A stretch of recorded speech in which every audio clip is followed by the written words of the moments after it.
భాగంగా ముఖ్యమంత్రి దగ్గర చేరింది. ఇరువురు ఎమ్మెల్యేలు వచ్చారా, ముఖ్యమంత్రి గారు ఏం సమాధానాలు చెప్పారు? అసలు సమస్య సాధారణమైన సమస్య, అతి స్థానిక సమస్య, అతి చిన్న సమస్య. ఇద్దరి మధ్య వివాదము అంత రావాల్సిన అవసరమే లేదు. ఆర్టీపీపీ ప్లయాసు రెండు రకాలు, డ్రై ప్లయాసు, వెట్ ప్లయాసు. డ్రై ప్లయాసు రోజుకు 4000 టన్నులు మెట్రిక్ టన్నులు బయటకు వస్తుంది. 14 రకాల కంపెనీలు 416 రూపాయలు రేటుతో తీసుకొని పోతారు. ఎక్కడ సమస్య రాలే. 416 రూపాయలు మెట్రిక్ టన్ను ఖరీదుతో. మరొకటి వెట్ ప్లయాసు, కాంపౌండ్ వాళ్ళు బయట, అది పాండులో ఒక గుంతలో పడుతుంది. అది ఫ్రీ, లోకల్ అవసరాలకు, రోడ్ల అవసరాలకు, కొందరు ఫ్యాక్టరీల అవసరాలకు. ఆ విధంగా జరిగేది. ల్యాండ్ లూజర్సు మేము స్థానికులము. దాని మీద పిఎం ఈజీపీ స్కీమ్ కానీ మేము ముద్రా లోన్ కింద కానీ తెచ్చుకునే ఫ్యాక్టరీలకు తోలుకుంటామని వాళ్ళు. లేదు లేదు నేను సరుకు దూరంగా ఎక్కడికో తీసుకుపోతానని జేసీ ప్రభాకర్ రెడ్డి గారు.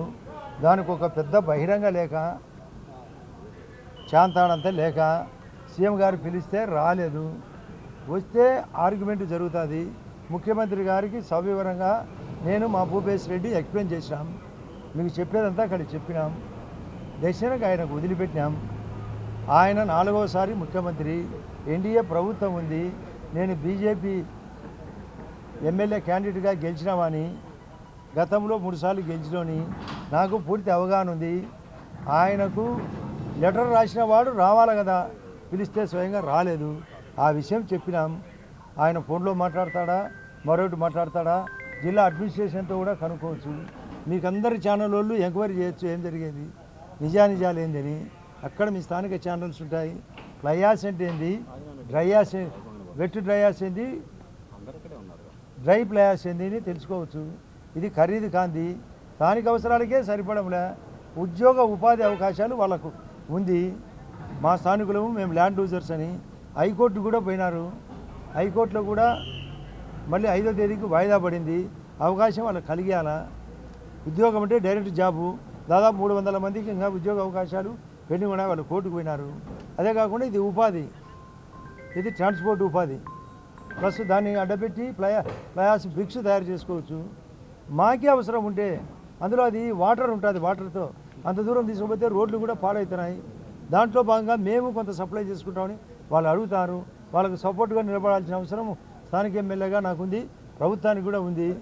స్థానిక అవసరాలకు తర్వాతనే, స్థానికులకు తర్వాతనే మరొకరికి.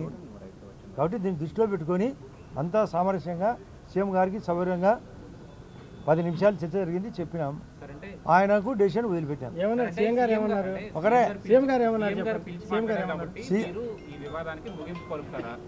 ఆటోమేటిక్గా సీఎం గారు సీనియరు, ఏ స్మాల్ డెసిషన్ మాట్లాడతాడు. మేము చెప్పినాం, ఆయనతో కనుక్కుంటాడు. ఒకవేళ ఆయన రాలే కూడా కనుక్కొని చెప్పగలడు. పోలీస్ డిపార్ట్మెంట్ ఉంది, రెవెన్యూ డిపార్ట్మెంట్ ఉంది, ఇంటెలిజెన్స్ ఉంది. అందరితో కనుక్కొని ఫైనల్ సొల్యూషన్ చెప్పగలడు. కాబట్టి ఆయనకు వదిలిపెట్టాం. అదేంటి కనుక్కున్న తర్వాత ఇరు వర్గాల వాదన జరగాలి కదా. హైకోర్టు కానీ, సుప్రీంకోర్టు కానీ, లోకాయుక్త కానీ ఇద్దరు వర్గాల వాదన జరిగితే మేము మా వివరం చెప్పినాం. ఆయన వివరణ ఆయన కనుక్కోగలడు. ఆయన రాకున్నా కూడా అక్కడ డిపార్ట్మెంట్ ఉంది, జెన్కో ఉంది, కలెక్టర్ గారు ఉన్నారు, ఎస్పీ ఉన్నారు, పోలీస్ డిపార్ట్మెంట్ ఉంది, లోకల్ పోలీస్తో జరిగేది ఏంది కనుక్కొని డెసిషన్ తీసుకుంటాడు ఆయన. సో ఇక్కడతో వివాదం ముగిసింది అనుకోవాలా. ఆటోమేటిక్గా సీఎం గారి డెసిషన్తో. అది చిన్న పాయింట్. మీరు పేపర్లో టీవీల్లో వచ్చే వార్తే కాదు, అది ఒక వార్త పెద్దది, సమస్య చిన్నది. మీది కూడా ఎంతో ఉంటుంది. అయోధ్య ఇది పెద్ద అయోధ్య తీరు పడుకుంటారు మీరు. సమస్య ఏమని గొడవ కాదు, ఇక్కడ స్థానికుల అస్థానికుల సమస్య, స్థానిక సమస్య. మేము స్థానికులకు ఇంపార్టెంట్ ఇవ్వాల్సిందే. బీజేపీకి కాదు, అంతే ఎన్డీ అంతా ఒకటే. ఇది మాది, ఇది మాది అని, ఇది మాది మాది. మీరు చాలా మందికి పెళ్ళిళ్ళు కూడా జరుగుతాయి. మేము చెప్పినట్టే శాస్త్రీయంగా జరగాల పెళ్ళి అంటాడు పెళ్లి కొడుకోళ్ళు, పెళ్లి కూతురు వాళ్ళు మేము చెప్పినట్టే జరగాలంటారు. పెళ్లిలో కూడా జరుగుతుంటుంది. సార్ గతంలో వచ్చిన ఆనవాయితీనా ఇదేమైనా కొత్తగా వచ్చింది? ఆనవాయితీ కాదేం కాదు, స్థానికుల తర్వాతనే మిగతాది జరగాలి. ఎందుకు వచ్చింది కొత్తగా ఇష్యూ? కొత్తగా కాదు, స్థానికులకు వద్దు నేనే అంతా అంటాడు. నాదే రాజకీయం అంటాడు. అక్కడ గతంలో పోయేటప్పుడు ఈ స్థానికులకు వదిలిపెట్టిన తర్వాతనే పోయేది. ఇప్పుడు అంతా నో స్థానికులు. ఆ అల్ట్రాటెక్ అనేది తన ఏరియాలో ఉంది కాబట్టి నేనే టోటల్ సప్లై మా వాళ్ళకి అంటాడు. కాదు ఇక్కడ వీళ్ళకి కూడా వదలాలని మా వాళ్ళు అడిగినప్పుడు నేను మా వాళ్ళకి స్టాండ్ ఇచ్చాను కూడా. నేను అదాని మీద దాడి చేసిన సైలెంట్గా ఉండడానికి నేనేమి అదాని కాదు, నేను జేసీ ప్రభాకర్ అని చెప్పి మాట్లాడుతున్నాను. అతని దారి ఏందో అతని దాని ఏంటి ఇక్కడికి వచ్చిండాలి కదా. ఇంత లెటర్ రాస్తే ఏమొస్తుందట, రావాలి కదా. పిలిచినాడు సీఎం గారు, 4వ సీఎం, వాళ్ళ కొడుకు అస్మిత్ రెడ్డి రావచ్చు కదా. కొడుకు కూడా ఉన్నాడు కదా పిల్లు, అతను రాలే. అనారోగ్యమో ఆనందమో మాకు తెలియదు, రానప్పుడు ఆయన పంపాలి కదా, చర్చ జరగాలి కదా. టీవీల్లో పేపర్లో రమ్మని, ఇద్దరు వర్గాలు రమ్మని బహిరంగ వచ్చింది కదా, చెప్పిన రెస్పాండ్ కావాలి కదా. రెస్పాండ్ కాలేదంటే అర్థం ఏంటి, రాలేక అంటే జనాలు రాక కాదు, శాంతి భద్రతల సమస్య కూడా అక్కడ ఏమీ లేదు. శాంతి లా ఆర్డర్లో ఉంది, నో లా అండ్ ఆర్డర్. లా ఆర్డర్లో ఉంటే లా అండ్ ఆర్డర్ ఎట్లా వస్తుంది? నేను నాకు ఆన్సర్ చెప్పాలా మీరు? లా ఆర్డర్లో ఉన్నప్పుడు లా అండ్ ఆర్డర్ అంటే అన్ని బాగుంటాయి లేదు అంటే ఎట్లా? అన్ని బాగుంటే మిమ్మల్ని సీఎం పిలిపిస్తారు సార్. అయ్యా, ఇరు వర్గాలకు మధ్య సామరస్యంగా జరగాల, అది సీఎం గారి ఆనవాయితీ. పెద్ద మనిషి, రాష్ట్ర ముఖ్యమంత్రి, పార్టీకి సామరస్యంగా జరగాల కాబట్టి రమ్మన్నాడు.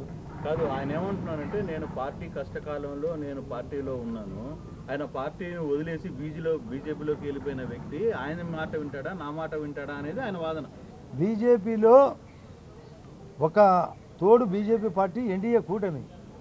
నా మాట, ఆయన కూడా కాంగ్రెస్ అయ్యి ఆయన కూడా టీడీపీలో చేరినాడు, నేను కూడా టీడీపీలో ఉన్నా, బీజేపీలో చేరినా, బీజేపీ కూటమి జరిగింది. ఈరోజు ఇదే అమరావతికి నిధులు రావాలనే, పోలవరం నిధులు రావాలనే, కేంద్ర సహకారం అవసరమని ఆయనకు తెలియదా? అంతా ఒకటేని తెలియదా? ఎన్డీఏ కూటమి ఒకటేని తెలియదా? నిన్న ఎన్డీఏ మహారాష్ట్రలో కూటమిలో పవన్ కళ్యాణ్ గారు కూడా పోయి ప్రచారం చేశారు, మా సత్యకుమార్ కూడా పోయి ప్రచారం చేశారు, సీఎం గారు పోయి అనుకోకుండా ప్రచారం బ్రేక్ అయింది తమ్ముని మరణం వలన. కాబట్టి తెలియదా అంతా ఒకటే కూటమని? కూటమిలో ఉంటూ కూటమిని విమర్శించడం అనేది సహేతుకం కాదు. ఆయనకు ఏజ్ ఫ్యాక్టరో నేను రాజరేఖమో ఎవరికి తెలియదు. ఏం సార్ వరుసలు వివాదాలు, అంతకుముందు భూపేష్ రెడ్డితో, మొన్న సీఎం రమేష్తో, ఇప్పుడు ఎంతో? భూపేష్ రెడ్డితో ఏంది? ఫస్ట్లో ఒకసారి గొడవ అయింది. ఎవరికి? మిగతా ఫ్యాక్టరీ విషయం, ఆదాని విషయంలో. నాకు భూపేష్గా అంటే ఆ ఇష్యూ మీద సార్, ఆ ఇష్యూ మీద నెల క్రితం ఒకసారి అయింది కదా సార్. అంటే కాదు, మీరు వివాదమా, మీరు పుట్టించే వివాదమా? నిజమైన వివాదమా, పుట్టించే వివాదమా?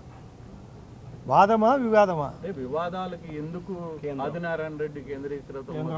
అసలయ్యా అదాని మీకు అందరికీ పేపర్లు వస్తుంది, జగన్ రెడ్డి భారతము భాగవతము, ఇంత భారతం భాగవతం జరుగుతుంటే అట కాదు. అక్కడ ఏమి ఆలు లేదు, సూలు లేదు, కొడుకు పేరు సోమలింగం అంటే ఇట్లే సమస్య వచ్చేది. అది విషయం, ఇక్కడ ప్రస్తావన రాలేదు.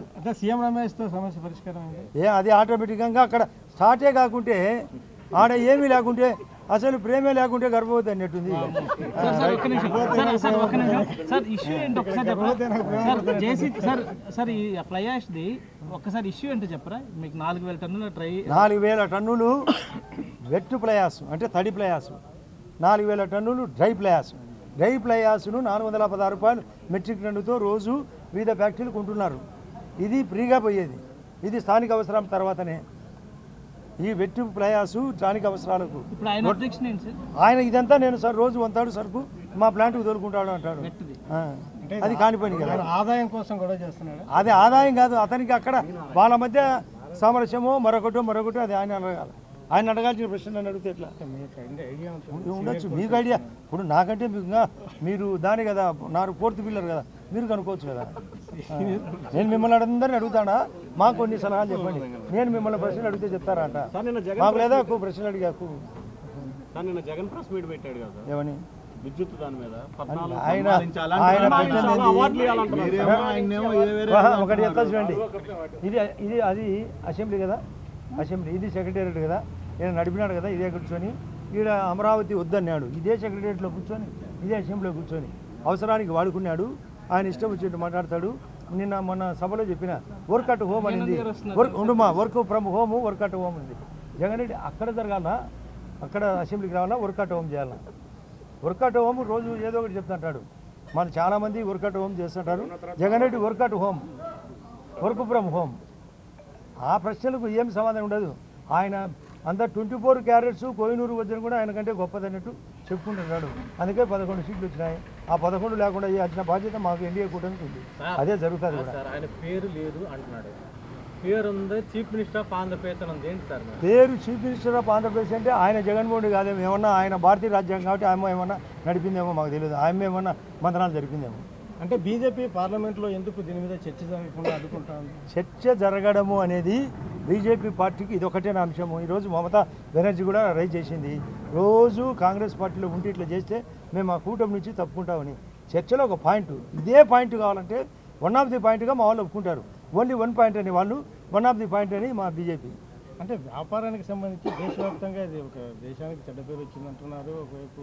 ఒకవైపు చర్చకు వాళ్ళు కూడా ఆదాని వాళ్ళు పైన ఎక్స్ప్లెనేషన్ కూడా ఇచ్చారు. అది పార్లమెంట్ కూడా చర్చ జరుగుతుంది. దాంట్లో వన్ ఆఫ్ ది పాయింట్గా వాళ్ళు తీసుకున్నారు.